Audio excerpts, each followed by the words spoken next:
presidente e fundador da Oxford. E também Guilherme, diretor e fundador da Bússola, diretor do Bússola Grupo do Brasil. Eu sou diretor da agência Bússola aqui nos Estados Unidos, eu estou em Miami. O Dr. Carlos está em Boca Raton, também na Flórida, e o Guilherme está em Maringá, Paraná. Excelente, isso.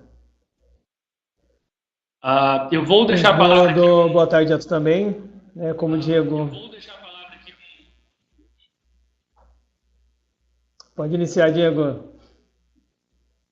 Vou deixar aqui a palavra com o Dr. Carlos, que vai dar início na sua apresentação.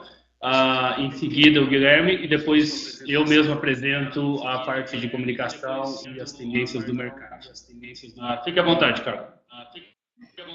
Boa tarde. Em primeiro lugar, obrigado pelo convite. Realmente, internacionalizar uma empresa é um desafio muito grande, né? Em geral, quando você tenta mudar, você tem que levar em consideração que você está indo para um país com uma cultura diferente, uma legislação diferente, um hábito de consumo diferente e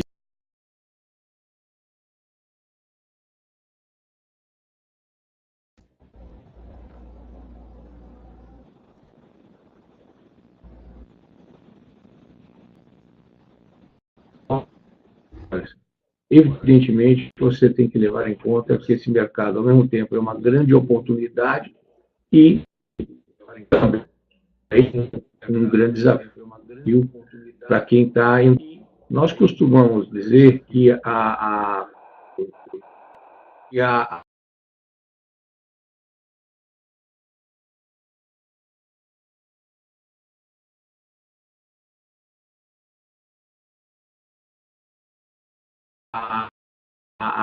entrada de um país no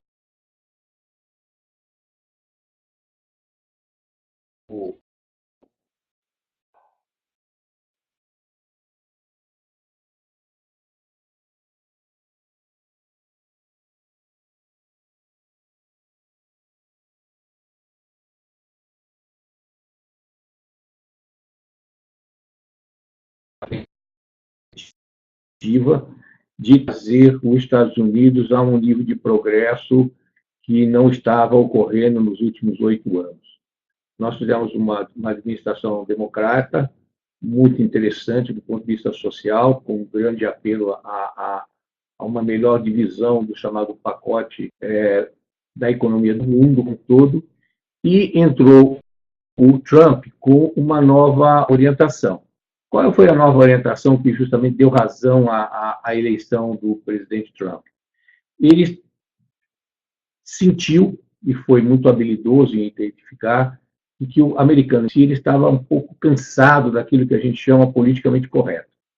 E as vozes das chamadas minorias tinham prevalência sobre aqueles que pagavam os impostos. Isso foi fazendo com que houvesse um certo cansaço dos que pagavam impostos e, por outro lado, a dívida interna para dar condição de atender a essa demanda social acabou sendo o dobro do que quando o Obama entrou no poder. Então, esse dobrar da dívida interna não trouxe, felizmente, contrapartida, o progresso do país e nem uma explosão do consumo. Houve simplesmente uma manutenção de uma divisão social bastante mais justa, mas menos eficiente dentro da cabeça americana, que é fundamentalmente voltada para o mercado, certo? Bom, a partir daí, nós começamos do governo Trump foi voltado para alguns pontos essenciais. Primeiro, prosperidade, melhoria da infraestrutura do país, melhoria da educação, melhoria da segurança do país, da segurança nacional, retorno ao princípio federativo, onde os estados voltam a ter predominância sobre a União na estruturação das suas decisões a nível da região em que ele está, revisão dos acordos internacionais e mais empregos e menos salários. Detalhando um pouco, prosperidade econômica entende o governo Trump que vem da diminuição dos impostos, nós vamos ver isso um pouco mais para frente, que vai trazer como consequência um aumento efetivo da disponibilidade de recursos na mão da iniciativa privada para poderem trabalhar. A infraestrutura americana, como todos os senhores que vêm aqui aos Estados Unidos têm visto, ela está depauperada, né?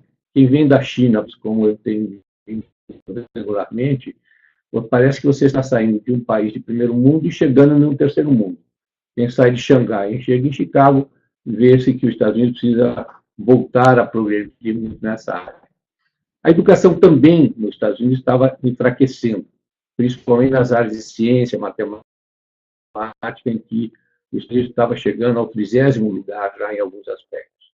A segurança nacional é um outro fator fundamental nessa fase da humanidade, em que há um surto terrorista espalhado por todos os países, e nós temos visto que os países que, de alguma forma, negligenciaram nisso, estão sofrendo atentados com muito mais intensidade e regularidade que os Estados Unidos, que é o primeiro alvo do terrorismo.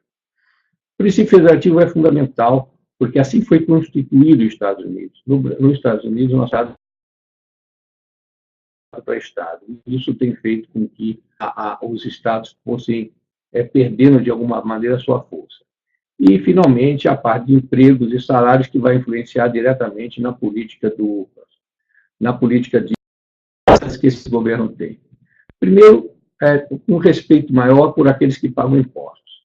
Segundo, diminuir o déficit público, que, como nós vimos no slide anterior, ele dobrou no governo anterior, e mesmo com essa reforma toda que alardeadamente está dizendo que os Estados Unidos vai aumentar muito o seu déficit público, a pior das previsões feita pelo partido da oposição dá que vai aumentar 1,5 trilhões de dólares em 10 anos. Se você comparar com 10 trilhões de dólares que aumentou em 8 anos, não é um valor tão significativo, certo? Em terceiro lugar, é a diminuição e racionalização do gasto público. A diminuição da burocracia vai trazer, necessariamente, um gasto público mais voltado para o interesse do país. Em seguida, você vai ver que é um estabelecimento de prioridades em vários campos, onde, efetivamente, você vai ter a possibilidade de focar naquilo que o país mais precisa. E, assim, nós vamos seguir de uma maneira eficiente. Esses slides vão ficar na mão dos senhores, para vocês poderem ir acompanhando. Pulando para o próximo item, nós vamos ver o quê? Nós vamos ver que por favor, que a política de imigração mudou em quê? Não mudou nas regras até agora, vão mudar, mas mudaram no conceito. Em abril, foi emitida uma decisão do governo de melhor analisar aquilo que interessa aos Estados Unidos. Hoje a imigração é pautada pelo interesse nacional.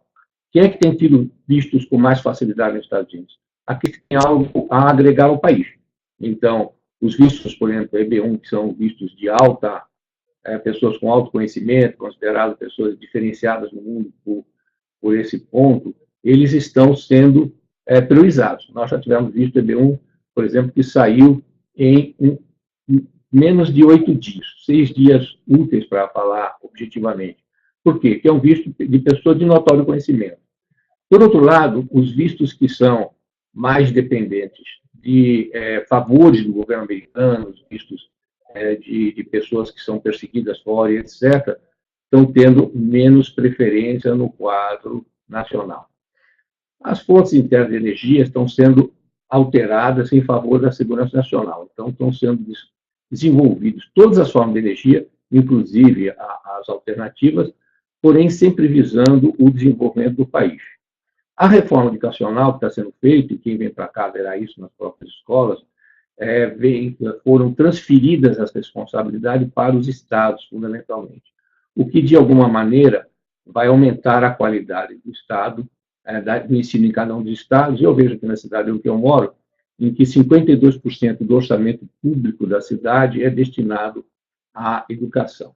E, por último, um aumento na segurança nacional, que é fundamental para os Estados Unidos manter essa sua política que ele chama de paz pela disponibilidade de força. Nós temos visto agora no caso da Coreia, por exemplo, em que está sendo lograda uma certa paz, digamos assim, belicosa lá, sem, por enquanto, uma intervenção militar, e não se caindo naquelas exigências que a Coreia do Norte fez ao longo dos últimos 20 anos, em que cada vez que ele soltava uma bomba atômica, os governos do mundo, inclusive Estados Unidos, atendiam ao país em 1, 2 bilhões de dólares para salvaguardar o interesse do ditador de plantão. Nós temos visto aqui também uma simplificação em todos os sentidos. Na parte tributária, que vai ser reduzido a forma de declaração para alguma coisa em torno de 2 páginas, o que vai facilitar muito a vida do paga aqui. Lembrando sempre o seguinte: nos Estados Unidos não existe a figura do imposto de renda da pessoa jurídica. A pessoa jurídica, a não ser que ela seja uma corp, cotada em bolsa, etc., ela não paga imposto. Quem paga imposto são os sócios em função do lucro da empresa. Hoje nós temos 7 faixas de impostos e a reforma sendo aprovada essa semana ainda, nós vamos ter a diminuição para 3 faixas apenas, e o imposto de renda da pessoa jurídica, essas que pagam, deve diminuir de 35% para 20%, que vai representar uma atração enorme para o capital externo e gerar necessariamente um surto de desenvolvimento interno muito grande. O imposto sobre herança, que chegou a ser uma isenção de quase 5 milhões de dólares no governo Bush, depois baixou, deve ser isento até valores significativos. E, da mesma maneira, se busca uma diminuição nos impostos de dividendos, tudo fazendo com que o Estado encolha e o setor privado tenha mais disponibilidade de recursos para os seus investimentos. Por favor. Isso tem trazido como consequência números bastante significativos. Hoje nós temos a menor taxa de desemprego já vivida na história americana nos últimos 20 anos, em 4,1. Estados como a Flórida, o nível de desemprego já está em 3,9. Cidades como Orlando em 3,7, o que demonstra que a política está sendo levada de maneira correta, aumentando o emprego. Toda vez que você aumenta o nível de emprego, você aumenta o salário.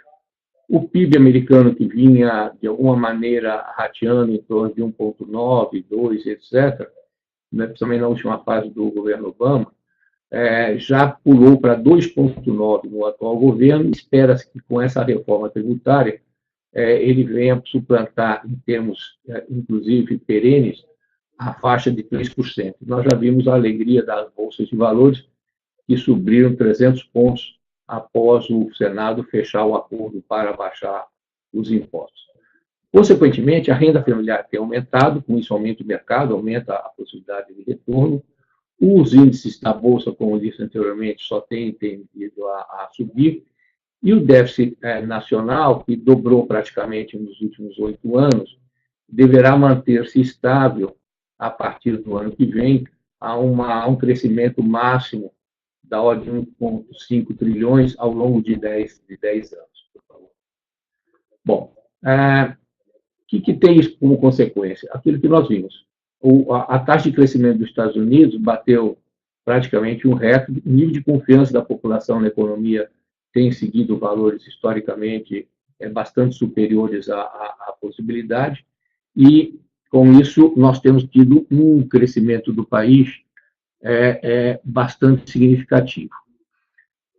Por outro lado, existe um apoio muito grande para a pequena e média empresa aqui nos Estados Unidos. Vejam, senhores, que o Small Business Administration, que é o órgão federal que é responsável por garantir empréstimos da pequena empresa, teve mais de 45 bilhões de empréstimos garantidos. Quer dizer o quê? A empresa com mais de 2 anos, que tenha o seu proprietário tenha um green card, ele pode obter até 85% do seu empréstimo feito através do governo federal. Isso, logicamente, traz como consequência uma baixa do custo desse empréstimo, os juros ficam muito mais baixos, está fundamentalmente alicerçado na garantia federal, e liberando as garantias para outras operações do próprio empresário. O mês passado, o mês de novembro, foi considerado o mês nacional da pequena e média empresa, com bilhões de dólares sendo colocados à disposição do pequeno e médio empresário, seja de que país for, desde que ele tenha o seu green card aqui nos Estados Unidos.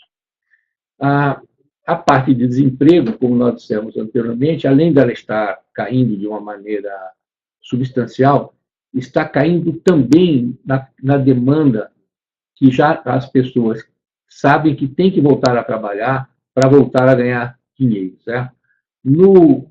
Alguns anos atrás, era interessante você não trabalhar e usufruir dos benefícios, digamos assim, da Bolsa Família Americana. Hoje, houve no início de fevereiro um aumento, ou uma queda não tão alta no desemprego, porque as pessoas estavam tentando ver se continuaria aquela possibilidade de ficar anos e anos, 3, 4, 5 anos, sem trabalhar e ganhando. Isso é uma prática que, na verdade, terminou.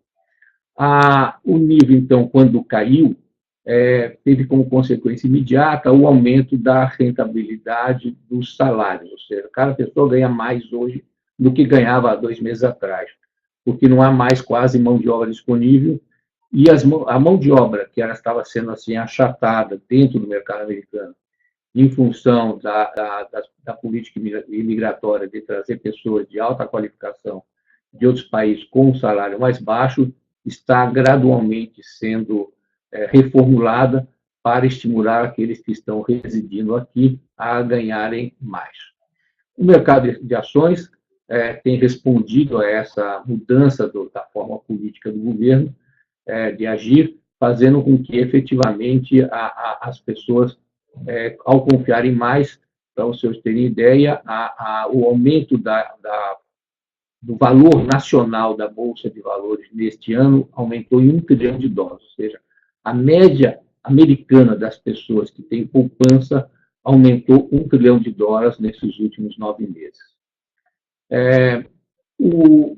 Ainda é cedo para avaliar todo um governo Trump, mas nós podemos ver que tanto a média de empregos adicionados pelo setor privado atingiu os números que foram obtidos, ou muito próximos aos números do governo Clinton, e o crescimento salarial médio continua crescendo de uma maneira significativa. Esperamos que no próximo ano, com esse novo crescimento, eles venham realmente a ser substancial. Em resumo, o que eu tenho a dizer aos senhores, levando em conta que estamos vivendo nos Estados Unidos há 27 anos, com toda a minha formação, tanto no campo do direito como na economia, é que as perspectivas econômicas do país para os próximos 3 anos são alvissareiras. Esse mercado aumenta, as possibilidades de exportação para os Estados Unidos serão maiores, as oportunidades de emprego aqui serão melhores e a possibilidade de ganho para as empresas que para cá se dirigirem e investirem, seja exportando e principalmente se estabelecerem, serão cada vez mais significativas.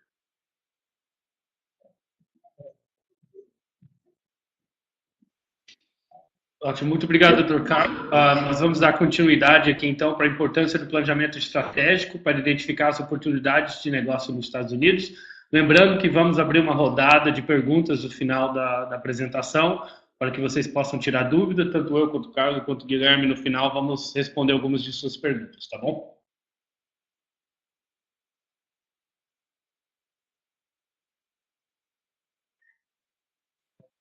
Bom, a segunda parte da nossa apresentação, que eu vou tentar que ela seja mais breve, é falar para vocês o quão importante é vocês planejarem a sua vinda para os Estados Unidos. Certo? Quando a gente vem para qualquer outro país, mas particularmente países mais desenvolvidos, como é o caso dos Estados Unidos, nós começamos a ver que não é uma simples mudança, não se trata apenas de você pegar e comprar uma casa e pretender mudar-se. Esta mudança é muito mais complexa. Em primeiro lugar, porque implica em uma decisão de família. A esposa, os filhos, são todas partes envolvidas necessariamente com esse processo de mudança.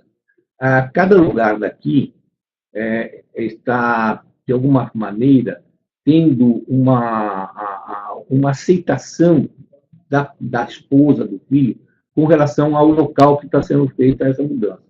Então, vou dar alguns exemplos para ficar bem clara essa diferença.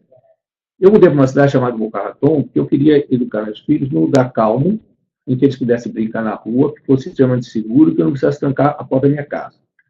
Há casais mais jovens, o meu filho, por exemplo, quando ele veio passar alguns meses na minha casa, ajudando inclusive na empresa, ele praticamente colocou a coisa de uma maneira muito simples. Ou ele mudava de casa, ou ele mudava de país, porque ele não conseguia ficar num lugar calmo, em que tinha muito verde, muitas flores, etc., mas não tinha atividade social, não tinha boates, não tinha restaurantes abertos depois das 10 da noite, e assim sucessivamente.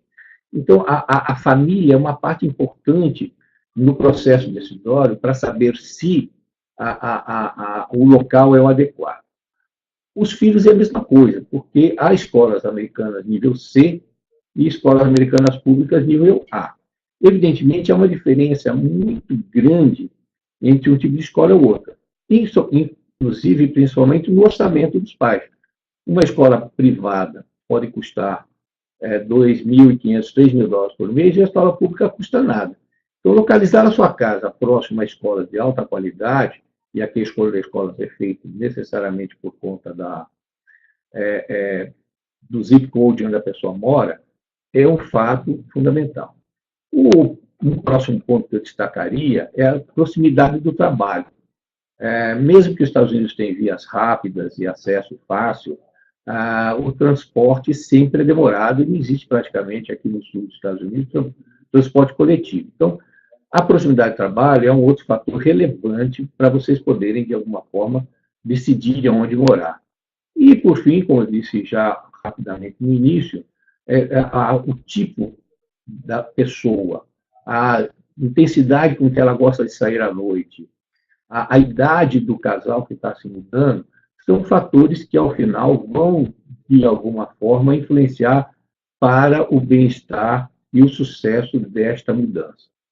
Quando nós avançamos um pouco mais, saindo da família, indo para um caso já empresarial, nós vamos ver que esse mercado de, digamos, 20 trilhões de dólares, que é o mercado americano, ele implica em fazer uma pesquisa de mercado previamente.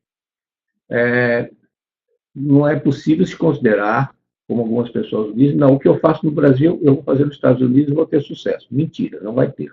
É muito difícil que tenha, pelo menos, tomara que fosse assim, mas não é. A pesquisa de mercado é que vai identificar quais os fatores necessários para esse sucesso. Como é que o seu concorrente está preparado? Qual é o nível de contribuição que você pode dar para a comunidade? Qual o nível de concorrência que você tem para com as outras empresas que estão na mesma área de atuação? Essa pesquisa de mercado, seus pontos fortes, fracos, da empresa sua e dos seus concorrentes, é que vai definir, de alguma forma mais efetiva, seu plano de negócios, o seu business plan. Esse business plan vai contemplar o seu plano de marketing, a estrutura do seu negócio, se você vai comprar, de repente, uma franquia ou vai criar uma empresa para ser franqueadora depois, vai se inteirar qual é a legislação local, legislação essa que, de alguma forma, tem muito a ver com cada estado e município, então, a Constituição Civil tem regulamentos diferentes em cada um dos mais de 60 condados na Flórida, tem uma legislação diferente de vários outros estados do país, e estas regras, se não previamente estudadas, vão fazer com que você corra o risco de, efetivamente, perder oportunidades ou até pagar por essa entrada mais ou menos, digamos assim, a cowboy dentro do mercado americano. Uma vez identificados os seus pontos fortes e os pontos fracos dos seus concorrentes, você vai poder estabelecer definitivamente o que você quer colocar no seu plano estratégico de entrada. E com isso, você vai ver ao final qual é o recurso que você precisa para estabelecer isso nos Estados Unidos, qual é o breakdown dessas suas despesas e, ao final das contas, qual é a chance de sucesso que você tem em função dos recursos. Aí você vai analisar se efetivamente você precisa alocar mais recursos para esse projeto, se você vai necessitar de recursos do próprio mercado americano para desenvolver dentro do país, se você vai ter que trazer mais um sócio para o seu empreendimento, de tal sorte que, ao final, de alguma maneira, o seu projeto tenha poucas oscilações durante o tempo em que ele vai estar se estabelecendo. Tudo é proporcional. Se você tem um mercado enorme, uma cidade como Orlando, por exemplo, você tem 72 milhões de turistas ano. É um nível de desemprego muito baixo. 3,7. Ora, isso vai fazer com que você tenha grandes oportunidades e, ao mesmo tempo, grandes desafios, porque outras pessoas da mesma atividade sua pode ser que estejam se deslocando para lá. Aí vem a importância de você inovar, de você ter preços competitivos e de você entrar com uma estratégia de comunicação que seja efetivamente voltada para poder fazer com que as pessoas achem o seu produto e o queiram no final das contas. Por último, e concluindo nosso tempo, o que a gente busca? Que nós tenhamos, dentro do processo de implantação, os menores custos possíveis, que o plano de negócio de vocês identifique qual é a menor quantidade de inversão necessária para obter o sucesso, de tal sorte que na curva ascendente, vocês aumentando a sua eficiência, vocês vão diminuir de alguma maneira a necessidade de cash flow e aumentar a receita da sua empresa. Os Estados Unidos não é mágico, os Estados Unidos não traz para cá soluções que necessariamente copiadas do país de origem da pessoa, mas é um país em que todas as oportunidades são bem-vindas, particularmente para pessoas como o brasileiro, que é criativo, que é trabalhador, que traz inovações e que pode realmente vir a ter um grande sucesso nos negócios que eles estão fazendo aqui nesse país. Esses são os dois pontos principais que eu queria abordar com vocês. E havendo perguntas depois, estamos à sua disposição.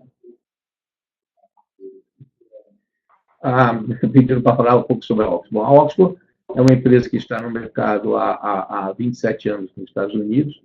Ela tem 44 anos de existência. Ela iniciou no Brasil. Nós temos 10 unidades de negócio aqui, são 52 executivos. Atendemos em português, espanhol e inglês.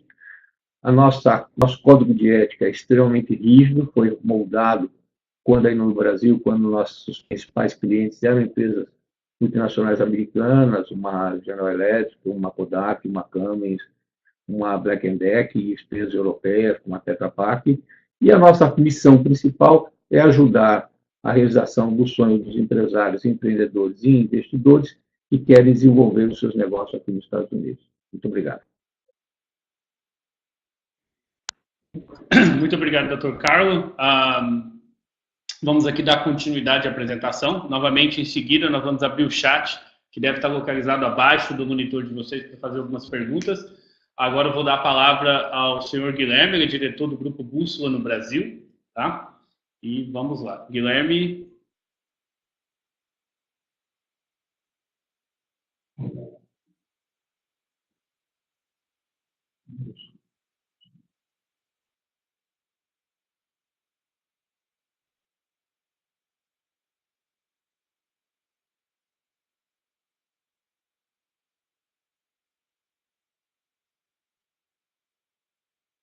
Estamos me conectando aqui um minutinho.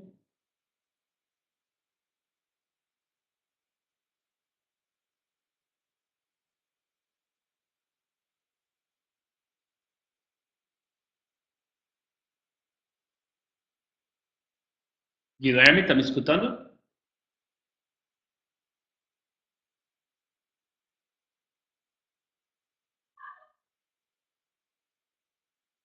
Tudo bem. Eu vou dar continuidade na minha apresentação. O Guilherme entra em seguida. Sou, como já apresentei, sou diretor da agência Bússola aqui nos Estados Unidos. Eu me encontro em Miami, na Flórida, bem pertinho aqui de Boca Raton, onde está Oxford. E o nosso foco aqui é realmente trabalhar com marketing, estratégia, comunicação, gerenciamento de marca. E com a demanda desse mercado de internacionalização, surgiu essa parceria entre a Bússola e a Oxford, surgiu essa necessidade de um serviço especializado nessa internacionalização. Como a gente tem sede no Brasil e aqui em Miami, isso ajuda muito nesse processo de internacionalização da marca e cuidar da comunicação, que não é uma simples tradução. Tá? Então, o que eu vou fazer uma apresentação agora sobre o mercado americano, um pouquinho sobre esse processo de internacionalização de marca. Tá? Então, o mercado americano, por onde começar, né? Sempre tem essa dúvida. Então, a gente recebe bastante inquiries, bastante perguntas de empresas querendo vir para o mercado americano, que talvez traduziu um website, ou traduziu um material, ou participou de uma feira, chegou a visitar o os Estados Unidos, chegou até talvez iniciar o processo de internacionalização, a abertura de empresa, e ela acaba esquecendo de um core muito importante, que é a parte da comunicação e do marketing. Isso é algo que tem que ser realmente com muito cuidado, tem que ser executado com muito cuidado, que não é uma simples tradução direta, não é colocar no Google, seu website, que você está pronto para o mercado americano. Como o Dr. Carlos falou, o mercado americano ele oferece essas grandes oportunidades de internacionalização, está sempre aberto para inovações, novamente, inovação. Se você tiver algo diferencial, as chances de dar certo aqui no mercado americano são muito altas. E a gente sempre inicia esse processo de internacionalização de marca com uma pesquisa de mercado, né? Que vai do consumidor, entender quem que são os seus consumidores, o concorrente, sua marca, nome, canais e posicionamento. Então, esse é o processo, faz parte da nossa metodologia, né? Então, a primeira parte é o consumidor, né? A empresa brasileira, quando ela vem para os Estados Unidos, ou serviço ou produto, a primeira pergunta que ela tem que fazer é: esse produto ou serviço é para americanos ou é para brasileiros que moram no exterior? É para latinos? Para quem que é meu público-alvo, né?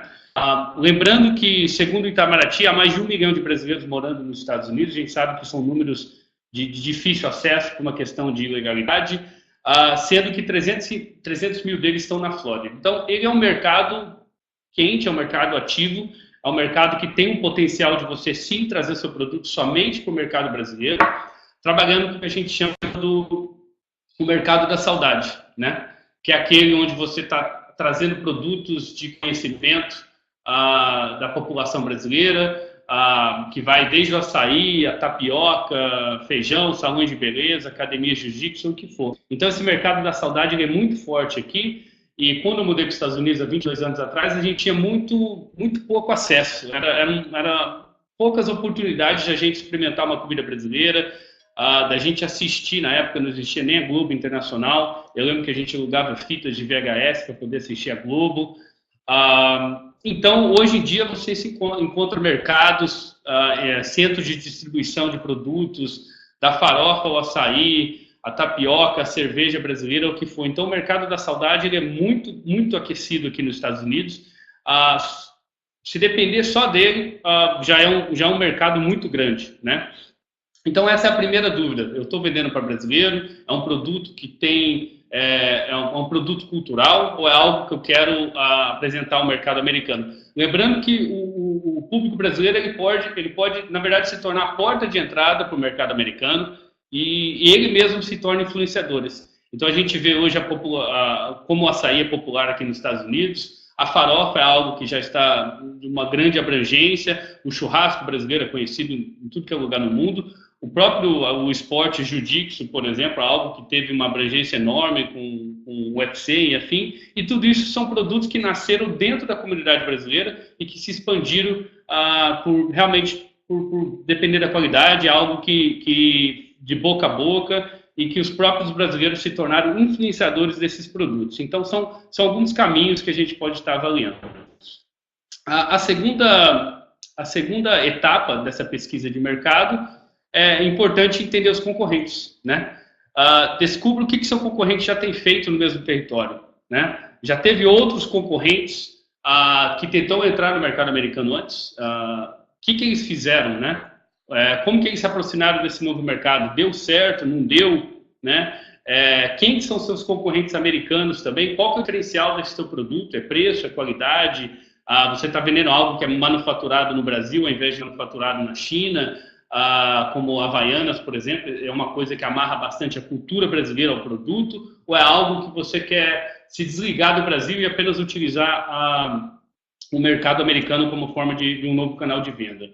E o mais importante é o que você faria diferente dos seus concorrentes que já vieram para cá. É um mercado competitivo, é o mercado mais competitivo do mundo, mas existe um espaço para inovação, novamente, inovação. O que você faria de diferente, por que seu produto vai dar certo, e qual a diferença dele frente ao mercado e frente aos concorrentes. A terceira etapa é a identificação da marca, né?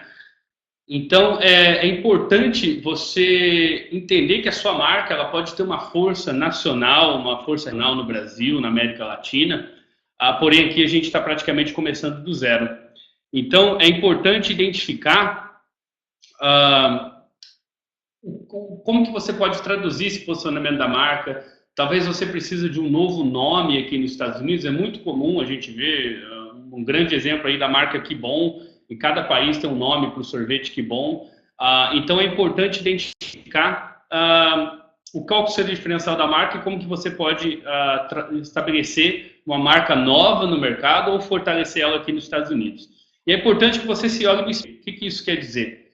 O que tua marca tem, o que teu produto ou serviço tem que pode ser usado como um insight para essa expansão nos Estados Unidos.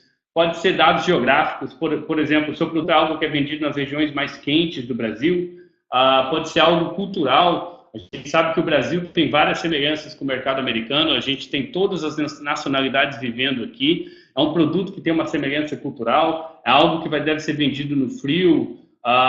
Por exemplo, você tem um produto de limpeza de piso de madeira, a gente sabe que o noroeste dos Estados Unidos tem mais piso de madeira que o sul, onde é mais azulejo. O seu produto é comida, qual tipo, né, qual o demográfico que tem interesse nesse tipo de comida. Então, é importante você se olhar no espelho e ver no Brasil, que é um país continental, entender que existem diferenças, mas também existem similaridades nesse processo e poder identificar isso.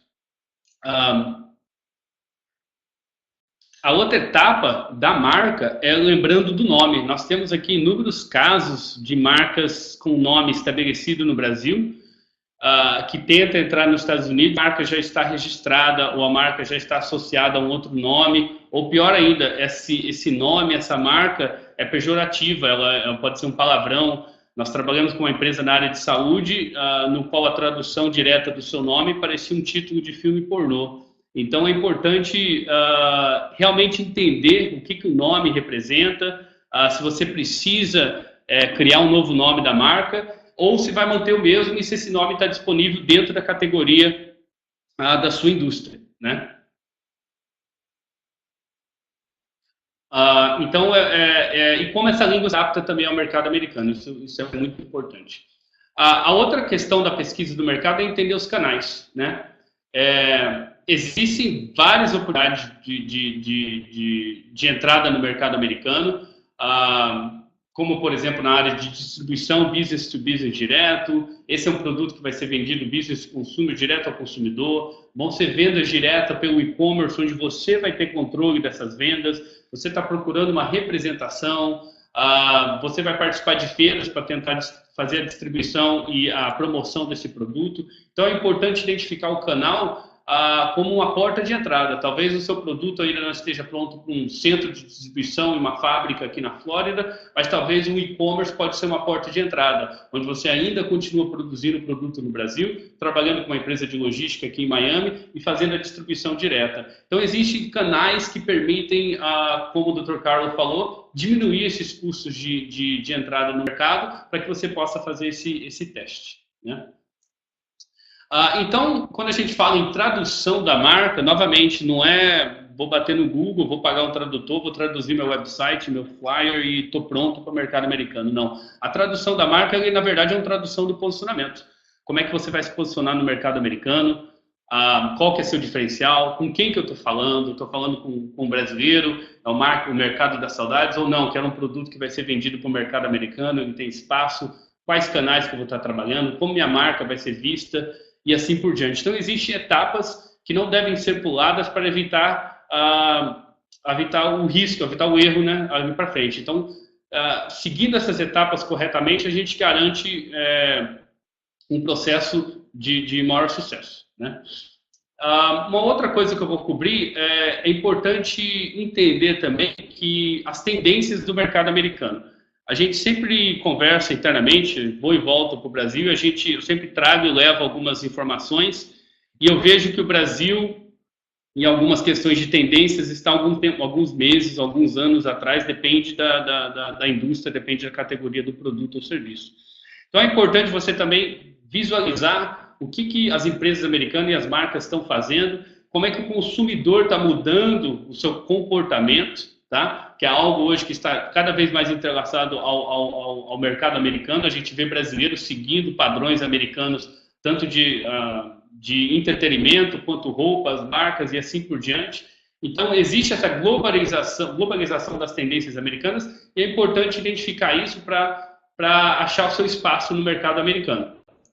Então, hoje, nós temos, olhando para o principal grupo, que é o foco da área nossa de marketing, são os millennials, tá? São 80 milhões de americanos que nasceram entre 1981 e 2005, tá? Então, eles vão totalizar, eles são mais do que o baby boomers, que na época, que hoje totalizam 77 milhões.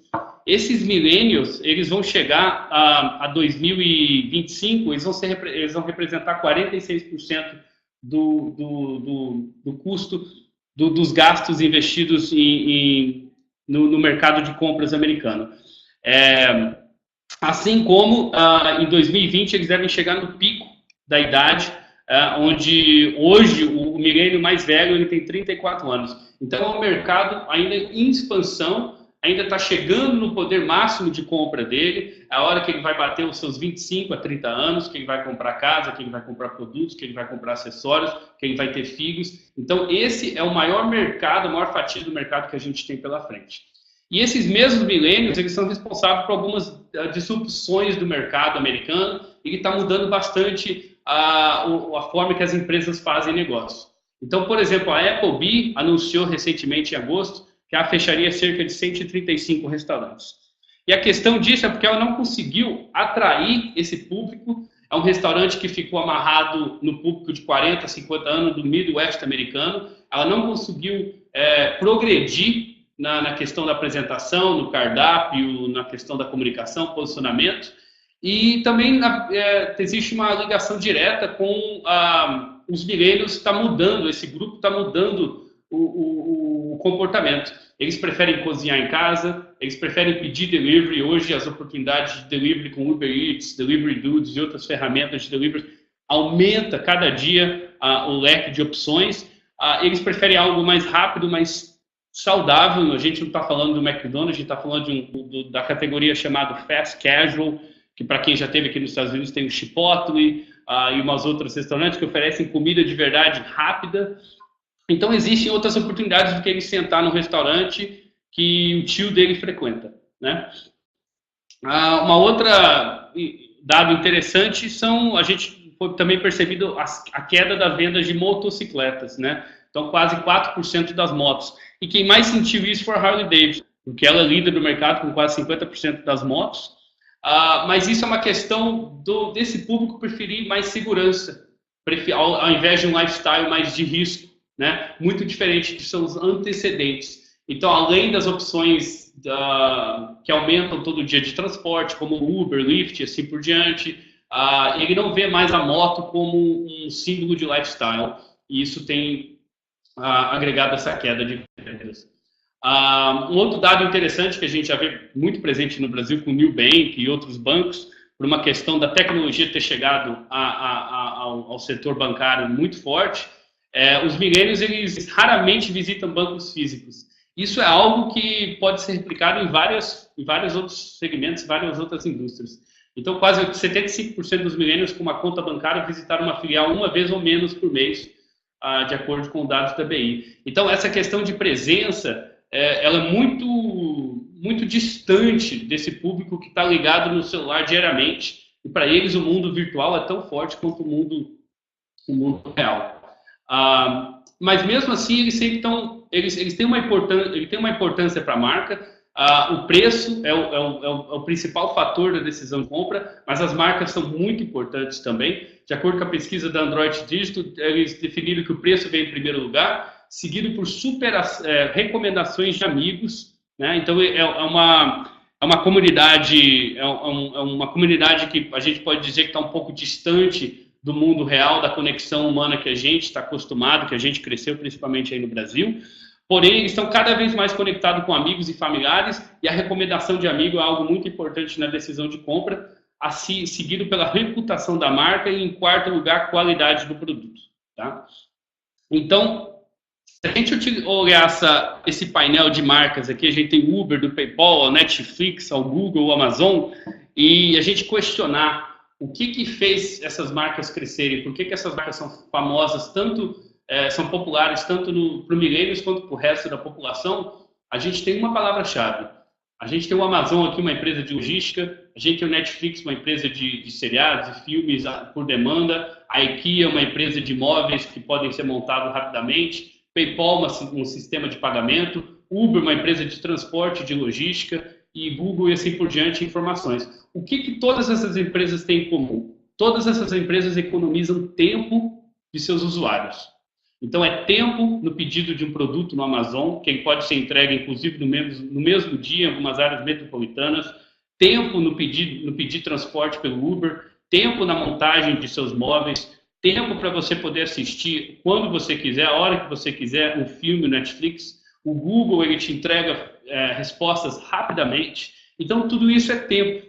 E isso é muito importante entender que esse é o principal valor humano. É algo que a gente não tem como comprar, não tem como vender, não tem como recuperar. E é algo que os milênios realmente dão valor. Ok, muito obrigado. Eu vou dar continuidade aqui na apresentação com o Guilherme, diretor da Bússola no Brasil. E novamente lembrando que nós vamos abrir aqui o chat para perguntas. Já pode começar a enviar as perguntas aqui abaixo, que a gente vai selecionar algumas e respondendo ela de acordo com o webinar. Olá, Diego. Tudo bem? Tá me ouvindo? Te ouvindo. Perfeito. Tô conectado. Não culpo o Brasil, vou culpar a chuva aqui principalmente. Mas vamos iniciar aqui com a minha apresentação. Tá? Deixa eu, enquanto isso, conectar meu vídeo aqui para eu não estar falando no vácuo aqui para vocês também. Tá? Só um minutinho.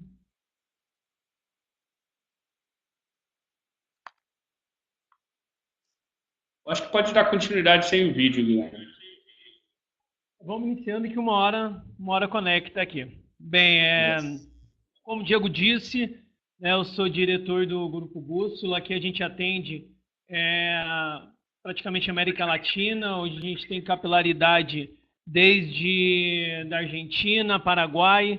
Né? Já trabalhamos com algumas empresas e justamente o Sebrae, dentro dessa metodologia que eu estou aplicando para vocês aqui, que eu vou apresentar um pouco.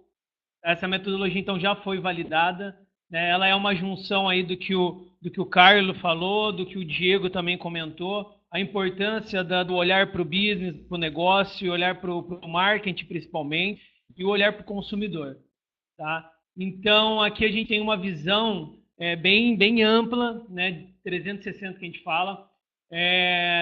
Com essa metodologia, a gente já levou empresas desde metal mecânica até têxtil, até de alimentação, para fora do Brasil. Tá? A gente não direciona apenas para os Estados Unidos, mas para os outros países.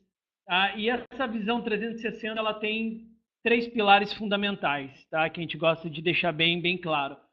Primeiro, identificar. Tá? Um produto ele deve ser orientado por mercado, por consumidor, e não para a empresa em si. Então, como o Diego falou, como o Carlos falou, a gente pode ter alteração de produto, adequação dele, adequação da marca. Tá? Em segundo é conhecer. Conhecer, que a gente diz, é justamente saber como realmente a marca vai entrar, como ela realmente vai se portar ali no mercado, não só a nível de marketing, mas assim de negócios também. E o terceiro é experimentar e agir.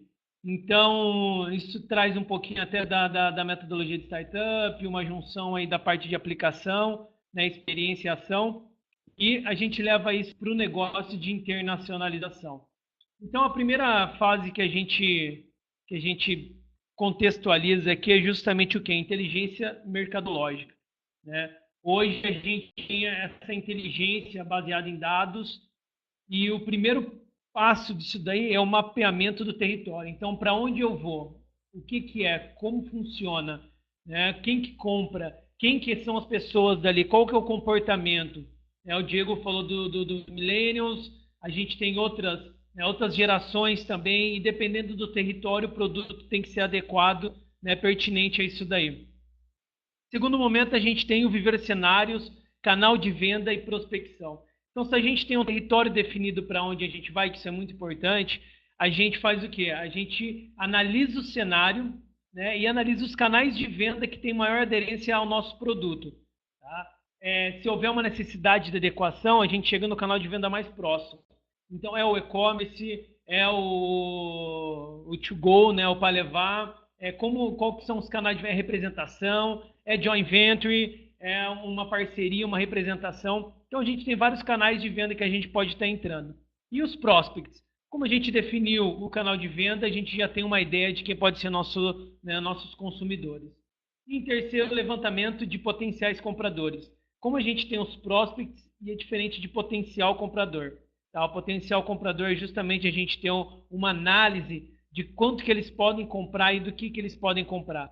Isso geralmente a gente faz com consultor internacional. Né? Até esse momento, a gente não tem o empresário agindo localmente, a gente tem todas essas informações sendo buscadas para ele, justamente para que ele tenha uma análise geral, tenha essa inteligência de mercado para ele tomar a decisão futura. E em quarto, é o estudo de viabilidade. Isso daí não tem como a gente deixar de fora. A primeira pergunta que eu gosto de fazer para todos é: você está investindo quanto você vai ter de retorno? Tá? Quando que você vai ter o retorno sobre o investimento? E isso influencia muito todas as etapas anteriores. Então, com esse paper que a gente chama, com esse book, é hora do cliente poder tomar a decisão final. Né? E aí, vamos partir para o segundo passo? Vamos avançar para a fase seguinte? Deu viabilidade? Vamos pivotar? Como que a gente, né, pode tornar essa entrada viável? A partir do estudo, né, que geralmente ele tem uma projeção aí de 5 anos, a gente passa para o segunda etapa, que é conhecendo o mercado propriamente dito. Aqui sim, o empresário é importante que ele esteja presente, que ele sinta a realidade local, que ele conheça as pessoas e analise o negócio que ele está sendo inserido, né, que ele está entrando. Então aí sim ele vai tocar em produtos, vai falar com possíveis, né, clientes, vai conhecer a concorrência, vai olhar de perto os hábitos, porque disso o empresário ele tem muito a questão que ele conhece o próprio negócio dele. E para ele moldar é muito mais fácil também fazer um trabalho em conjunto para a construção de algo sólido do que só um paper ou um consultor. Então esse momento é o momento de atrelar o consultor com propriamente o empresário. E em sexto a gente tem o quê? O network e agente de visitas. Aqui a gente pode dar vários nomes, né? Hoje no Sebrae principalmente a gente fala muito em questão de rodadas de negócio, tanto virtual quanto online, né? Match, que são reuniões mais focadas em business. Então esse network é importantíssimo para troca de experiência.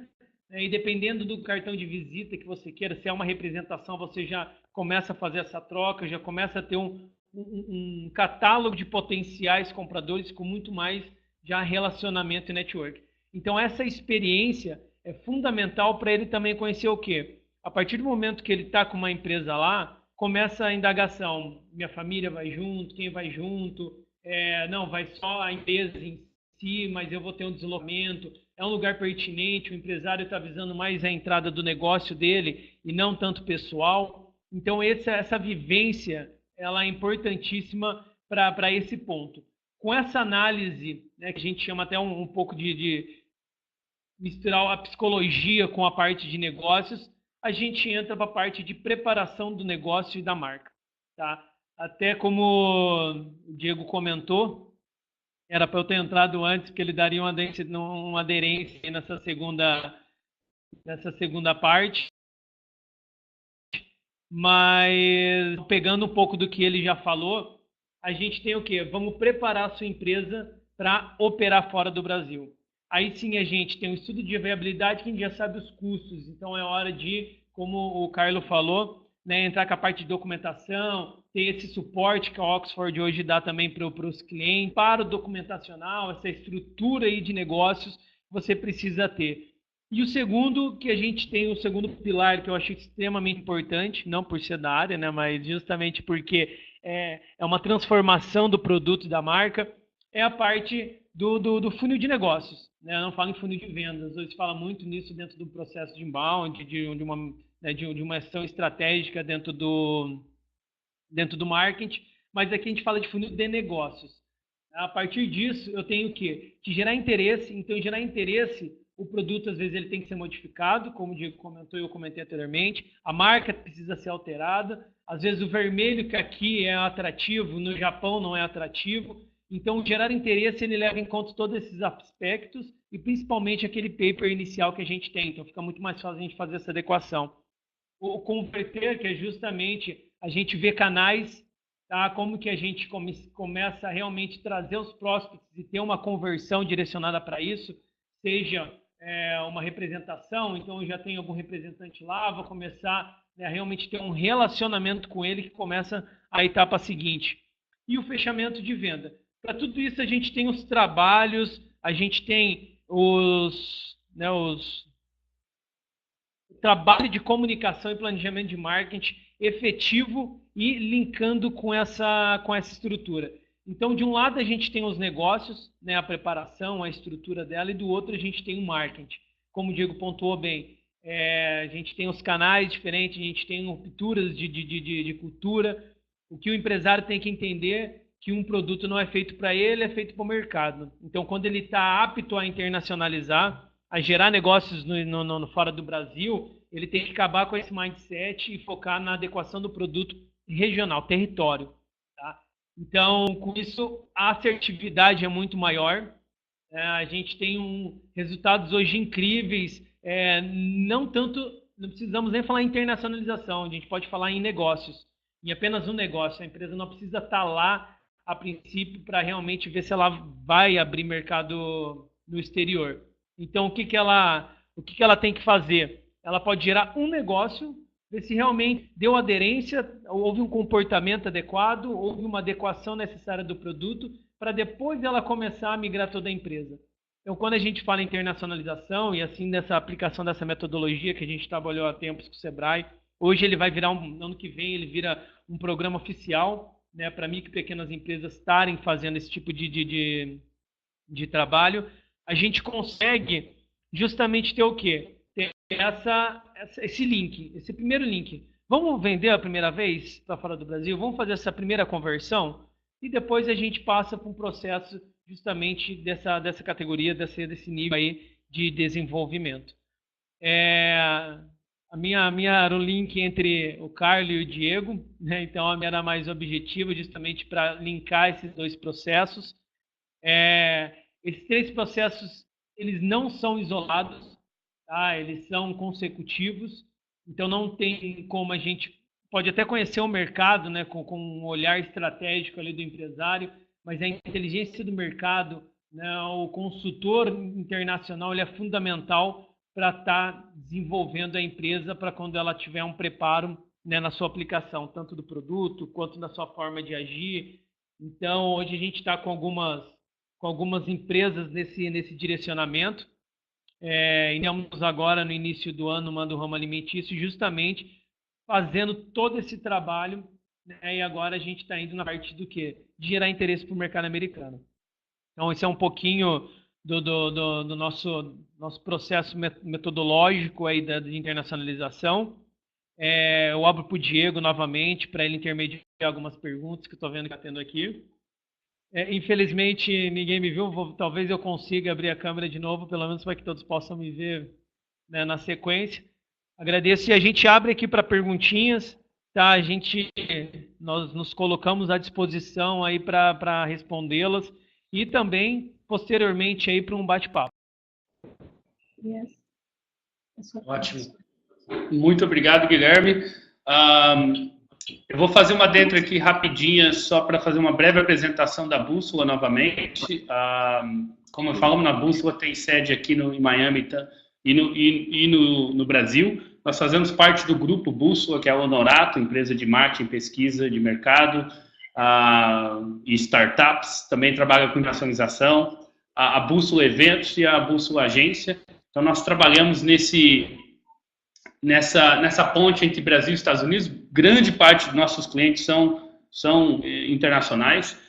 Nós aplicamos essa metodologia que vai da contextualização da pesquisa, exploração, ideia, até análise e otimização, muito diferente de uma agência. Nós não somos uma agência de design, uma agência de craft, nós trabalhamos realmente com marketing, estratégia, gerenciamento de marca, cobrindo o hub dentro dos serviços de marketing, design e tecnologia. Então, nós somos considerados um hub de soluções na área de comunicação e marketing. E, em seguida, nós vamos abrir agora para perguntas. Enviaremos todos esses PDFs por e-mail, tá? Junto com o vídeo da apresentação aqui gravado, caso vocês queiram compartilhar. E agora eu vou abrir a primeira pergunta aqui da Thalita Lopes. O que pode fazer um projeto não ser bem sucedido? Eu vou dar início aqui ao Dr. Carlo e eu posso complementar em seguida.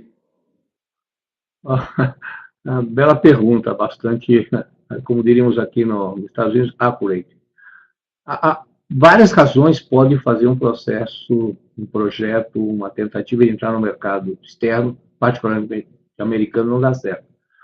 A experiência tem mostrado que a grande razão de sucesso é realmente a pessoa tentar implantar nos Estados Unidos a experiência que ela tem no Brasil, achando que os dois mercados são iguais. Tudo é diferente. Seguramente o Diogo pode falar mais adequadamente sobre a diferença, por exemplo, cultural entre uma propaganda que dá certo no Brasil e que não daria de forma nenhuma aqui. O segundo ponto, e seguramente o Diego vai poder agregar muito nisso, é não se fazer a coisa de uma maneira planejada. Tanto você tem que fazer uma pesquisa de mercado antes de fazer o plano de negócios, como o plano de negócio tem que refletir a realidade encontrada nesse plano e não na vontade da pessoa. Muitas vezes, a coisa que faz dar errado é o contratante querer impor ao contratado que ele entenda a sua vontade e não exatamente aquilo que o mercado deve dar como resposta. Eu creio que com o Diego vocês vão encontrar mais detalhes sobre o que faz uma empresa não dar certo quando ele vem para o mercado americano. Eu complementando o Carlos, acredito que a falta de planejamento. O planejamento ele é importante tanto para saber por que deu certo ou por que não deu. É importante identificar o que falhou no processo, se posicionamento, se foi a marca, se foi o consumidor, se foi o canal. Então, o planejamento ele garante que você tem um roadmap definido, aonde você quer chegar, como que você vai chegar lá e seguir as etapas. Muitas empresas, a gente vê empresa com 30, 40 anos de mercado no Brasil, chegando aqui, começando do zero, começando errado. Sendo que ela já tem um leque de experiência, já passou por tudo isso no Brasil, ela não precisa repetir esses erros. Eu acho que o planejamento, tanto na parte estratégica, quanto na internacionalização, quanto na comunicação, eu acho que ele é muito importante. Eu vou abrir aqui a segunda pergunta. Thalita, está respondido? Pode. Muito obrigado. A segunda pergunta é do Sidney Almeida. Essa é para o Dr. Carlos. A sua colocação ao governo Trump é partidária ou econômica? Essa é uma pergunta capciosa, né? Se você está querendo nos encurralar. Mas, na verdade, a nossa colocação foi eminentemente econômica. Evidentemente, quando você fala de uma pessoa como o Trump, que é, digamos assim, uma pessoa bastante controversa, agressiva na forma de ser, eu acho que ele não teve nenhuma aula de boa educação na Madame Poço Leitão em São Paulo, e dificilmente ele responde sem agredir a uma idiosincrasia muito forte contra ele, como pessoa física, né? O método dele como empresário também é bastante discutível. Agora, como economista, eu diria a vocês que desde o governo de Ronald Reagan, nós nunca tivemos um presidente mais voltado para o interesse americano do que o Donald Trump. Vocês vejam o caso, por exemplo, dos acordos externos. Os Estados Unidos nunca teve tanta chance de diminuir seu déficit público como agora, quando os Estados Unidos, por exemplo, rompeu com um acordo multilateral feito com a Ásia. Isoladamente, cada país vai ganhar individualmente os Estados Unidos vão ganhar. Quem vai perder com isso, na verdade? Eram os beneficiários da decisão coletiva que atendia a várias partes, menos a parte americana. Eu não quero dizer que eu não estou defendendo partidário o Trump, não votei nele, não uso gravata vermelha, uso até meio pink, assim, mas efetivamente a política dele nós veremos ao final de 4 anos, se ele conseguir chegar, que vai realmente fortalecer os Estados Unidos, o mercado americano e o cidadão que mora aqui.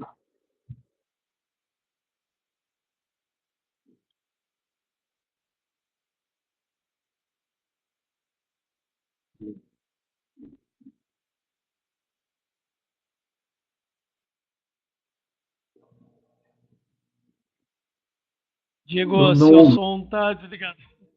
Acho que o seu som está desligado. Agora eu estou. Ok.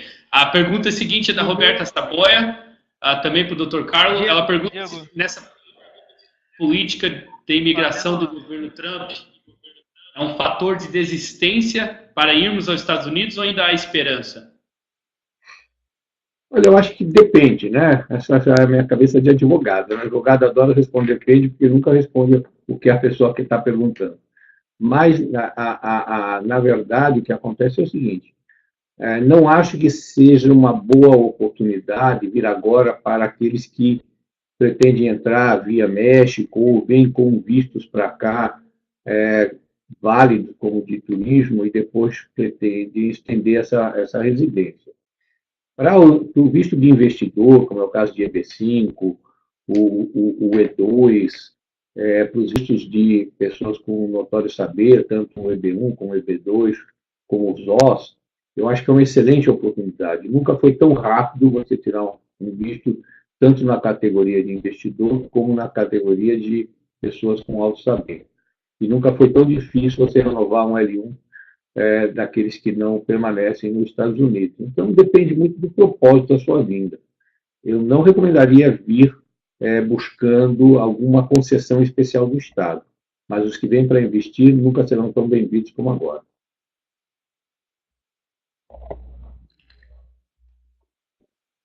Ótimo, então, temos... Ok, obrigado, Roberto, acho que está respondido.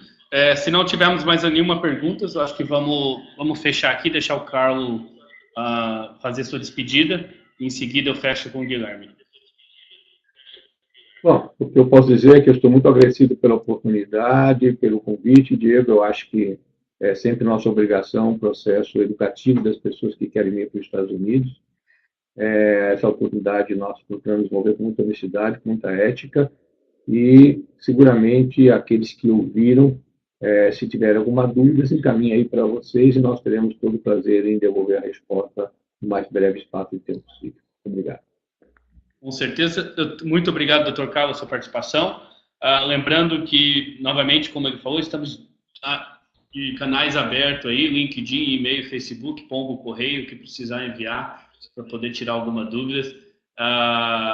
Estamos à disposição de vocês. Eu acho que o processo de internacionalização é algo muito maior do que a empresa. Ele envolve, como o Dr. Carlos falou, família, ele envolve amigos, ele envolve dinheiro, ele envolve recurso, ele envolve muitas coisas, e é uma etapa muito importante, realmente sair dessa zona do conforto, nessa internacionalização, e que a gente puder ajudar, estamos aqui para facilitar esse processo. Não existe uma receita, um segredo, um roadmap específico. Cada empresa vai ter seus desafios, cada indústria tem suas necessidades, e eu acho que se a gente seguir um planejamento correto, tanto na parte de comunicação quanto imigração, e a internacionalização, a chance do seu projeto, do seu produto ou serviço dar certo nos Estados Unidos aumentam bastante.